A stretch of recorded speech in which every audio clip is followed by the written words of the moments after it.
চৈত্র মাসের শেষ প্রান্তে বাংলার মাটিতে শুরু হয় এক প্রাচীন লোক উৎসব শিবের গাজন, নীল পূজা, নীল ষষ্ঠী, চড়ক পূজা নামে পরিচিত। আর আমি এখন আপনাদের ঘুরিয়ে দেখাবো এই রোমাঞ্চকর উৎসব। ভক্তি, ত্যাগ আর রোমাঞ্চের এক অপূর্ব মেলবন্ধন।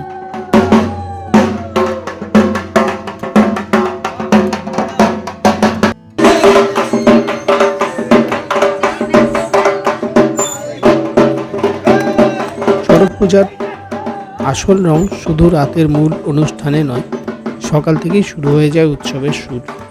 পাড়ার ছেলে বুড়ো ছোট বড় সবাই দল বেঁধে বেরিয়ে পড়ে, হাতে ঢাক, কাসর আর মুখে লোকগান। ঢাকের প্রতিটা তালে যেন বেজে ওঠে বাংলার মাটির স্পন্দন। এই ঘুরে ঘুরে গান গাওয়া এটা আনন্দ নয়, এটা এক ধরনের ঐতিহ্য যা প্রজন্মের পর প্রজন্ম ধরে চলে আসছে।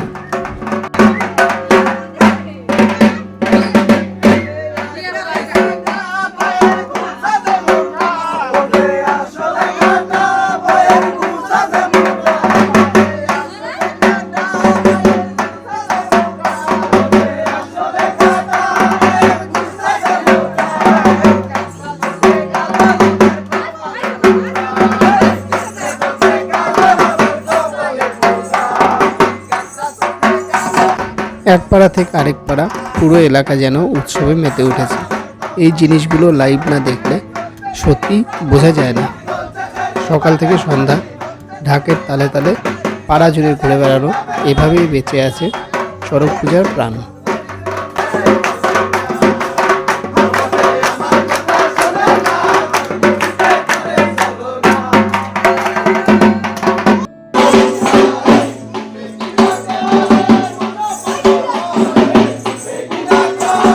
উৎসবের আসল রং ফুটে ওঠে প্রস্তুতির মধ্যেই।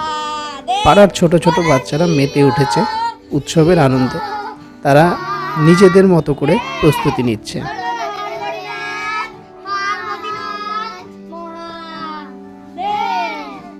ঢাকের তালে নাচ প্র্যাকটিস করছে, কেউ আবার নিজের হাতে বানানো সাজে রিহার্সেল করছে। এই ছোট ছোট মুহূর্তগুলোই আসলে উৎসবকে আরো প্রাণবন্ত করে তোলে।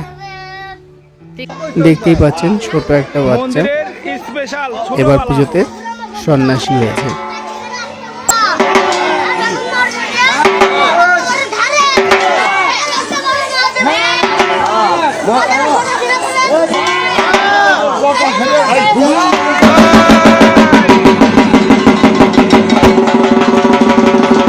ও ধূপ পড়ছে, এটাকে ধূপ পড়া বলা হয়।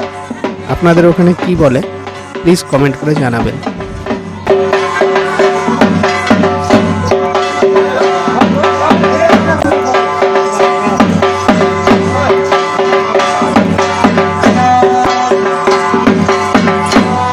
আর আমার যদি কোনো ইনফরমেশন দিতে ভুল হয়ে থাকে অবশ্যই আমাকে কমেন্ট করে সংশোধন করে দেবেন।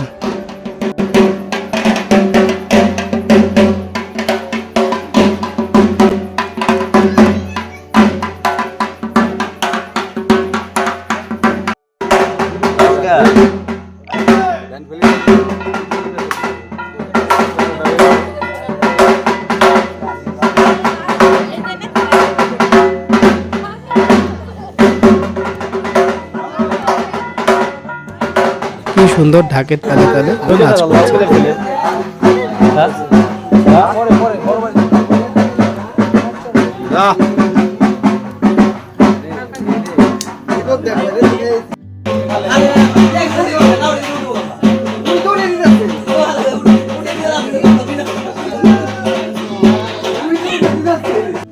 কেউ কেউ বাড়িতে এই নীল ঠাকুরকে অতিথি হিসাবে রাখে, অনেকে পাট ঠাকুরও বলে।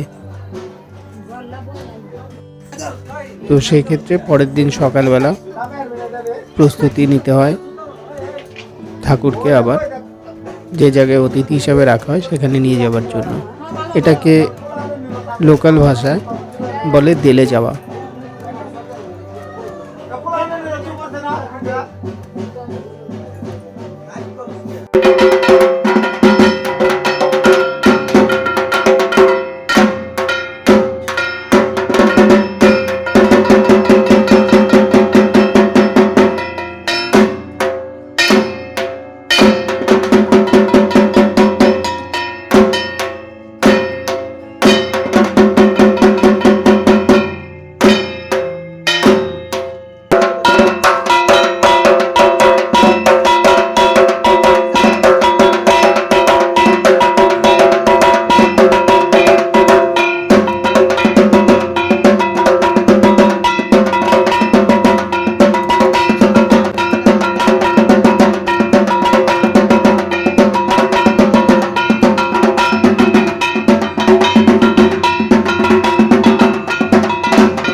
দিনের শেষে ভক্তরা মানে যারা পুজোতে নামে সন্ন্যাস হয়, সেই সন্ন্যাসরা ছোট বড় সবাই মিলে বিভিন্ন রকমের অনুষ্ঠান নাচে অংশগ্রহণ করে। কেউ শিব সাজে, কেউ কালী সাজে, কেউ দুর্গা সাজে, কেউ বুড়াবুড়ি সাজে, অনেকে রাক্ষস সাজে।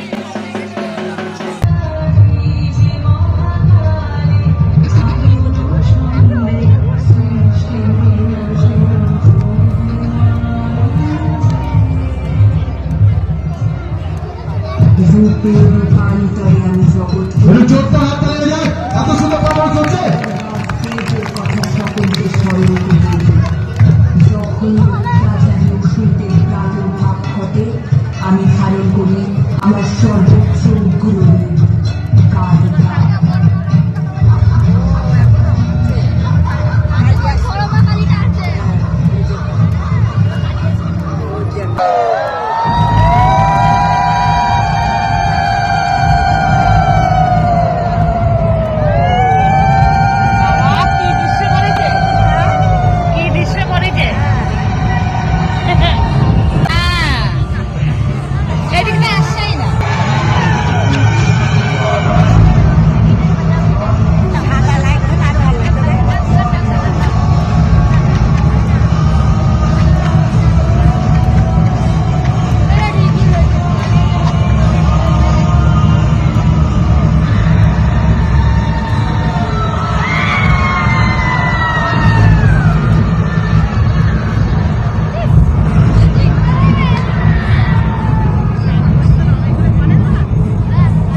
চড়ক পুজোর আগের দিন নীল পুজো হয়। সেদিন ভগবান শিবকে সন্তুষ্ট করার জন্য ভক্তরা এই পুজো করে থাকে।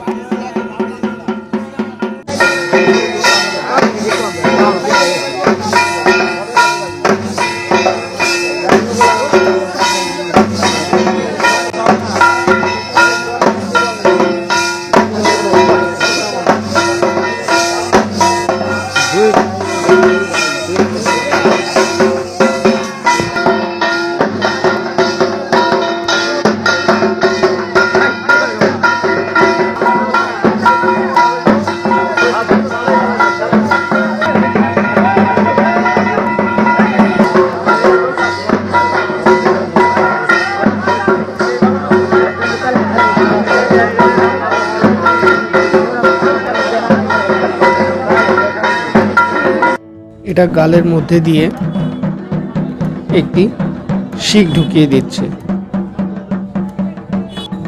অনেকে জিভের মধ্যে দিয়েও ফোটায়।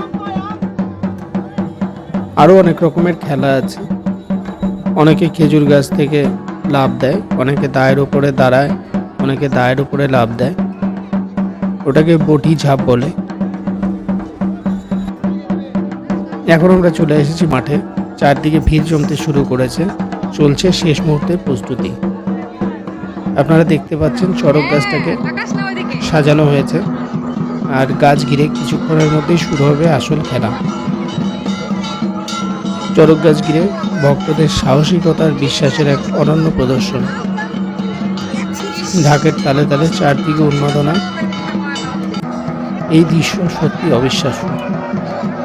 এই ভিডিওটা তৈরি করতে আমাকে যারা সাহায্য করেছে তারা হলো পবিত্র রাজবংশী, রীতা সরকার আর আমার দুই ছোট্ট সন্ন্যাসী বাবা কাব্য রাজবংশী ও সাহিত্য রাজবংশী।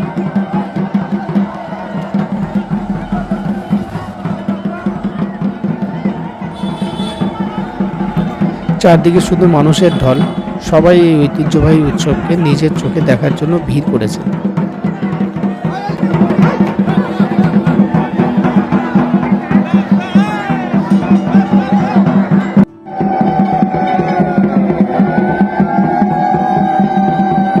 এইভাবেই সময়ের সাথে সাথে বদলালেও বাংলার এই প্রাচীন ঐতিহ্য আজও আমাদের হৃদয়ে বেঁচে আছে।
জল দেখুন, জল দর্শন করুন, অপরকে দেখা সুযোগ করে দিন।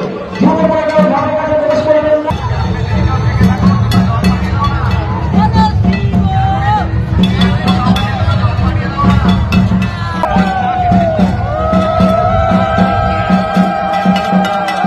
আমাদের জল শুরু হয়ে গেছে। জল দেখুন, জল দর্শন করুন, অপরকে দেখা সুযোগ করে দিন। ক্রিকেট বসে নিয়ে আমাদের সমাজ ভাবে ঘুরছে। মায়েরা বলে উঠে যাবে, মায়েরা বলে যাবে,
চড়ক পূজা বা নীল ষষ্ঠী অথবা নীল পূজা, এগুলো শুধু একটা উৎসব নয়, এটা আমাদের সংস্কৃতি, আমাদের অনুভূতি, এটা আমাদের ঐতিহ্য, আমাদের পরিচয়। আপনার কেমন লাগলো এই ভিডিওটা অবশ্যই কমেন্ট করে জানাবেন, আর ভালো লাগলে লাইক, শেয়ার, সাবস্ক্রাইব করতে ভুলবেন না। ধন্যবাদ।